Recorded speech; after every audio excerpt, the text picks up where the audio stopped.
création, on avait vu la politique étrangère qu'il avait menée, on avait vu quels étaient ses dirigeants.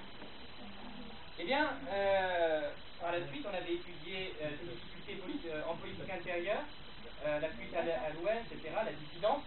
D'ailleurs, mon camarade Pierre pourra confirmer que ce que j'ai dit est vrai, puisqu'on l'a répété en classe. C'est vrai ou pas, Pierre? En tout cas, ce qu'on a fait, on l'a répété en classe tout à l'heure, donc c'est tout à fait vrai, c'est tout à fait véridique, et j'invente rien du tout. Alors après, ces difficultés, dans une première partie, on va voir qu'elles vont influencer sur le modèle socialiste allemand. Alors on avait, dans une première partie, parlé de la politique économique allemande. On avait vu que l'Allemagne, dans les démocraties populaires, était le pays qui avait le plus riche PIB par habitant.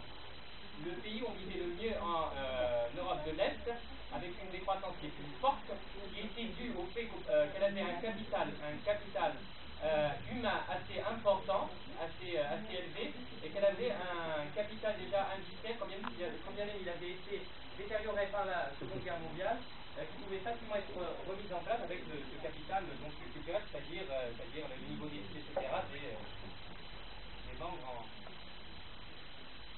en Europe de l'Est, en Allemagne de l'Est.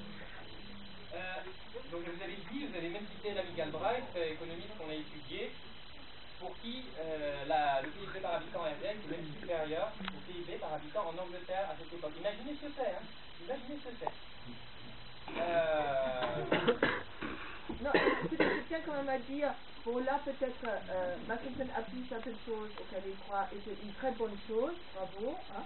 Mais si vous voulez, il a quand même des connaissances, surtout la dernière fois, j'ai parlé aussi avec certains, moi qui connais bien, j'ai aussi fait des études d'histoire, qui sont tout à fait justes, hein, d'accord? Donc ça vaut quand même le coup aussi pour votre programme d'histoire, c'est pas parce que c'est Mackinson, d'écouter, ça change un peu du texte habituel et tout ça, d'accord? Alors je vous demande de ne pas Pierre, bavarder, s'il vous plaît. D'accord? Merci. Alors on avait vu pourquoi ça marchait plutôt bien en Allemagne.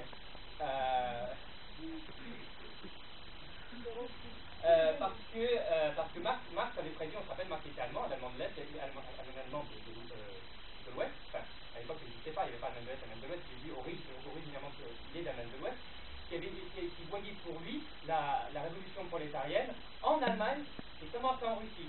Et on rappelle que pour Marx, pour passer au communisme, il faut d'abord être dans un état capitaliste et passer par l'intermédiaire du socialisme, qui est le cas en Allemagne. On est d'accord. Tandis qu'en URSS, le problème c'était que c'était un pays féodal, et il n'y avait quasiment pas de capitalisme. Je rappelle que pour nationaliser des entreprises, il faut déjà que des entreprises. Bon, alors, donc finalement, l'économie au début, ça marchait assez bien en Allemagne de l'Est. Et puis, c'est la fin des 30 Glorieuses. Alors, la fin des 30 Glorieuses, on en avait parlé en classe, 30 Glorieuses 1947-1973, Jean Fourassier. Ces 30 Glorieuses, on ne les avait pas connues en Europe de l'Est. Mais cependant, la forte croissance des pays d'Europe occidentale et du Japon avait profité aux démocraties populaires et à l'URSS en général, en ce que les pays européens faisaient des importations de ces pays-là. Alors par exemple pour la RDA, qu'est-ce qu'elle vendait? Elle vendait un tas de trucs. Par exemple, elle vendait à l'URSS les wagons. La plupart des wagons qu'on trouve en URSS venaient de RDA. Ça c'est un truc qui est intéressant. La plupart des wagons en RDA venaient de... la plupart des wagons en